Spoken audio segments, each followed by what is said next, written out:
Hi everyone, so today I want to share with you how to successfully grow foxglove. And you can see here I have one of the foxgloves in my hands.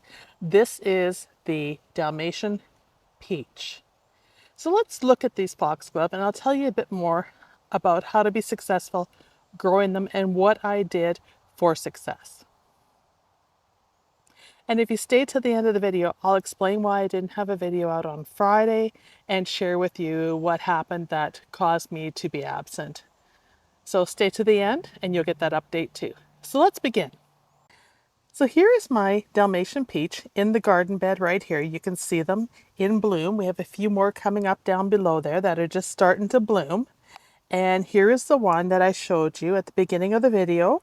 This is the one that is in bloom. You can see the colors here. This is the Dalmatian peach. So it's actually supposed to be a peachy tone. For me, it's more of a hint of a pink and an ivory, but probably as it fades, it'll be more peach. So I'm going to show you what Johnny's Seeds has on their site. They're one of the sites that I feel had the best selection of foxglove and also had the foxglove, the hybrids that bloom the first year. So the first one is the Dalmatian peach, which is what I grew. Mine does not look as peach as it does in the picture, but it is going to bloom the first year for you. The Dalmatian and the Camelot series are first year bloomers. So they are hybrid seeds. They are beautiful. They consider them a creamy peach and pale shell pink. The bells form on one side of the stem, and they're best when they're treated as a fall or spring hardy annual. Okay, so I am in the zone 3B. So for me, I'm going to treat these as an annual or a biennial. Okay, because they're only going to bloom the first year on flowers and then they're going to revert back to their original color.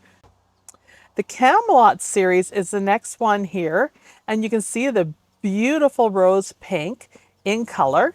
It is also a hybrid, so it blooms the first season. And once again, you're going to get a pack of about 50 seeds when you grow it. You can also order larger packs. The other one they have is a Camelot mix. So you're getting a combination of all the different colors. So you're getting the whites, the so-called peaches, and the rose pinks in it. They're going to bloom the first season too, as well as because they're a hybrid, okay? They are also pelleted seed, just so you know. So that also helps and makes it easier to plant them because you can actually see them in the tray, as I showed in the video when I planted them back in the winter there. The next group I want to share with you though, if you want to stay away from hybrids, you want open pollinated that you can semi-count on to come back every other year because they're actually true open pollinated biennials. So what you see is what you will get, but it won't be till the second year that you'll get flowers. You will get the foliage the first year and the root development. Is the Camelot white, cream, and lavender. Now the lavender is really quite pretty. The cream is very creamy and the white is an actual white. And these are beautiful. These are your true biennials. Now what is the key to success growing these, whether they are hybrid or open pollinated? Well, the first thing is I grew them from seed, which I'll show you here in this video, how I planted the seed, which I started on top of the soil over the winter in a seed starting mix. And then I took this and I planted it in the garden. Now, they did not look good initially when they were planted in the ground. They looked really piddly. And they showed signs of chlorosis, so the foliage was a bit on the yellow.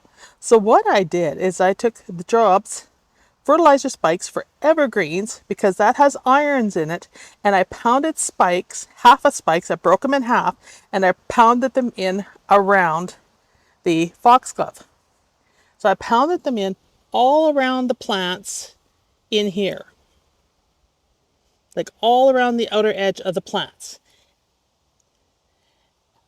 because that would give them the iron they need to help them to become strong plants. And I would recommend you do that whether you're planting the hybrids or the open pollinated, to have strong foliage so that the next year when you do get growth, that your plants are strong and healthy and you will get a ton of blooms. You could even do that the second year. So that is the key. Now in the fall, these will drop seeds, or you can collect the seeds. But like I said, they will not be the same as the first blooms that you got because they will revert back to their original colors. So beware of that. So if you want to have blooms every year with the Dalmatian or the Camelot, you should replant them every single year from seed and purchase the seed. Otherwise, you won't have the colors that you want. Now, this was a great experiment planting the hybrids. They did very well, especially when I put the fertilizer spikes in, because then I don't have to fertilize all summer long, which was fabulous. They got the food they needed. They could draw on that. And with frequent waterings and everything, and I use overhead sprinklers for waterings, this helped to cause that fertilizer to spread around the plant and they could feed on it as needed in the soil.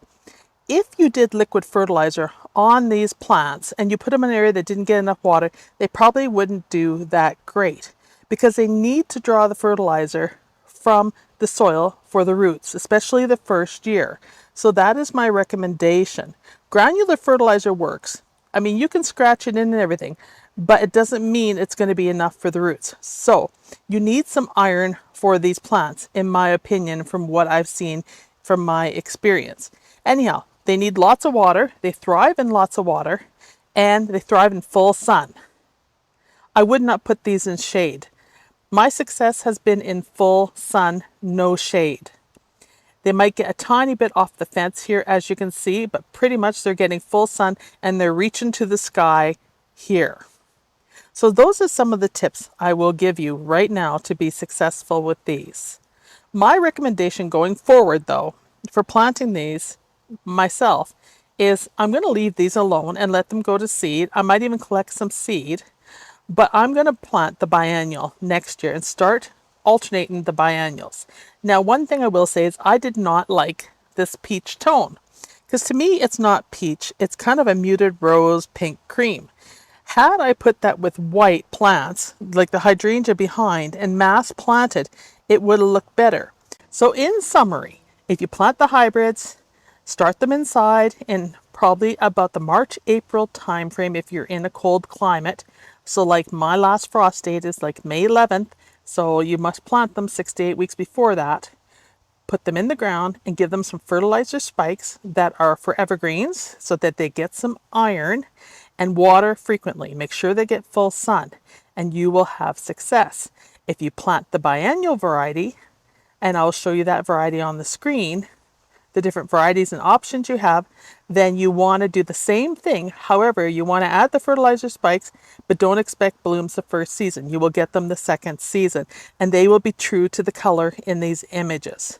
But the hybrids will be only true to the color in the images the first year. So those are my tips for growing foxglove. Always sow small seeds on top of the soil as well. Do not cover these seeds and keep them evenly moist, and use a good seed starting mix.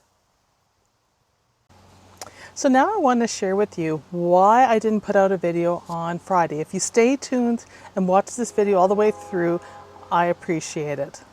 So on Wednesday, I had some issues with cramping and a few things happened.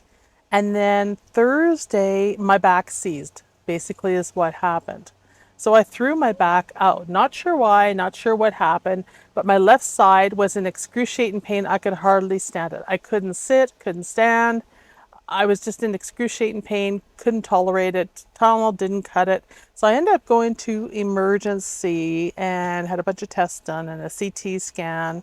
And they still don't know why my back acted up like that and why I was in excruciating pain. So I got a couple shots for anti-inflammatories and stuff to calm it down, and they sent me home. So I still don't know what happened with my back, but the pain has reduced a lot. I'm still in pain as I sit here, Sitting is a challenge for me right now. Standing's a way better, but there's no way in heck I could do any digging for a couple more days. They said they thought it would go away in several days. So far, it's tolerable. It's a lot less, but I'm still in pain. So hopefully it clears up this week. So that's why there was no video on Friday. There was no way I could, dig any plants in or walk around the yard or anything because I couldn't stand up straight. And I don't want to give you guys a poor quality video where I don't look my best all the time. So that is why there was no video on Friday. For the most part, I will get videos out Monday, Wednesdays, and Fridays as promised, unless something happens with family, the weather's really bad and I don't get a chance to film, or an emergency happens like this. So I apologize for not having a video out. If you're looking to know what's going on with me, I will post something in my community tab on my site on YouTube. That's where I will post my updates and that. I did do a short from emergency, but I looked really bad and I didn't want to scare you guys. So I ended up deleting the short that I had posted. I know a few people seen it, but I was in really rough shape and in pain and I couldn't even lay on the bed in emergency. So yeah, I don't know if I want you guys to see me like that. I like to share parts of my life with you, but some things maybe not so much. And being in pain is a very personal thing. So anyhow, that is what happened. I am feeling much better. I am going to try to get an MRI to see what's going on there. I think it's a disc or a nerve that is pinched that's causing the problem. I know I did injure myself in my 20s in a prior job, so that could be part of it. I don't know. I'm just speculating, but things don't feel quite right, and it feels like things are moving around a little bit in my lower back. So yeah, so that's what happened. And once again, I apologize for not putting out a video Friday. That's why I ran that short on Saturday, to give you guys something. For those of you that take the time to watch my videos, have your coffee in the morning or afternoon, I do appreciate you and I haven't forgotten about you. Huge guilt complex for me not putting out a video. I felt really bad. But I am getting through this and I am feeling better, and I feel much better when I know what caused it.